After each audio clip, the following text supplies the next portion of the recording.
Welcome to The Explainer. Today, we're digging into an agricultural partnership that holds some pretty surprising secrets. We're talking about a system that's a huge deal in sustainable farming, but its real value, well, it's often buried just beneath the surface. So let's start with a really simple question about this powerful duo, the Gliricidia tree and maize. We know they can be planted together, sure, but what if their partnership unlocked benefits that go way, way beyond what you can see? For the longest time, farmers and scientists have loved this system for one main reason. The Gliricidia tree, which they sometimes call the mother of the farm, is absolutely incredible at fixing nitrogen.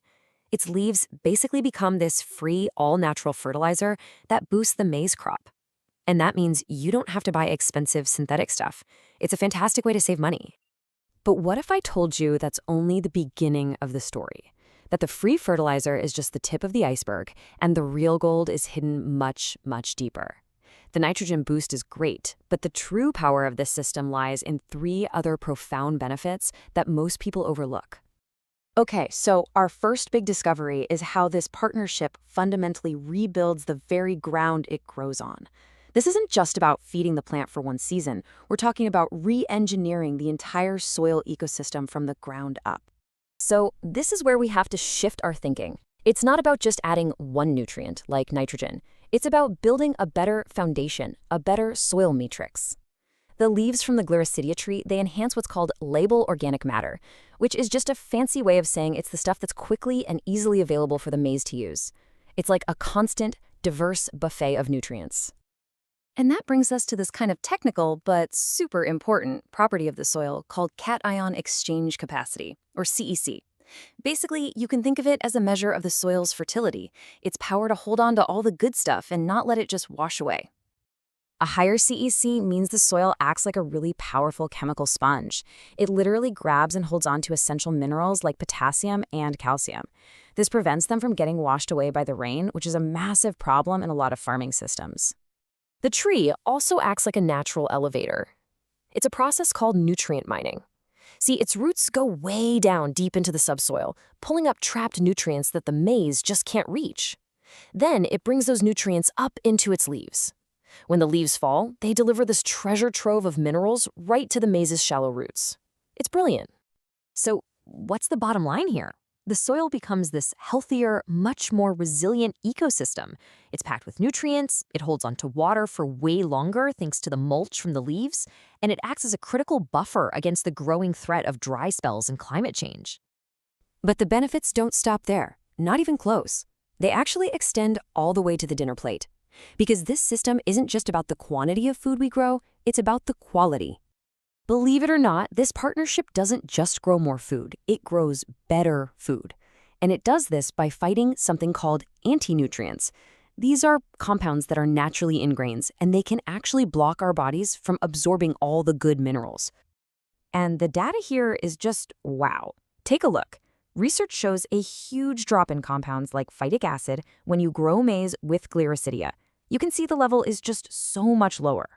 So why does that matter? Well, it's a huge deal. Phytic acid binds to essential micronutrients, especially zinc and iron, and it makes them useless to our bodies. So by lowering the phytic acid, the nutrition that's already in the grain suddenly becomes available for us to absorb. It's a direct boost to human health. What this really means is that a simple farming technique becomes a powerful public health tool. It leads to better nutrition for families and even lowers the risk of mycotoxins, these really dangerous fungal contaminants. It's a public health strategy that starts right in the field. And finally, let's talk about the money.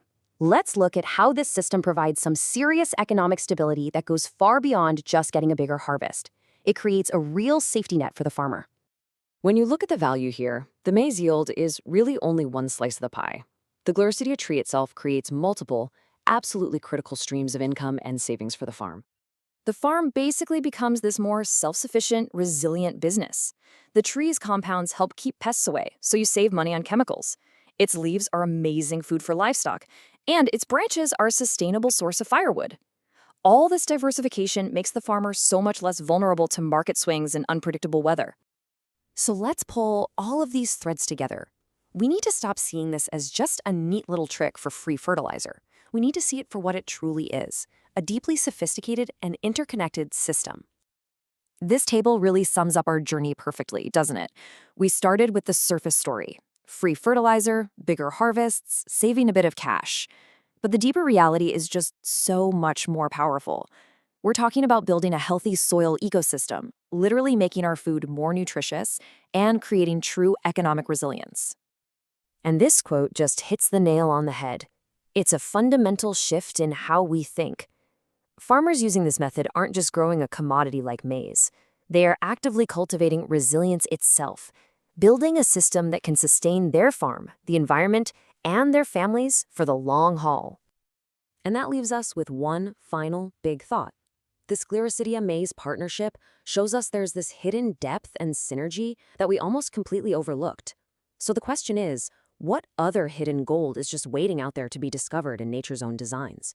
What other powerful partnerships could hold the keys to a more resilient and sustainable future?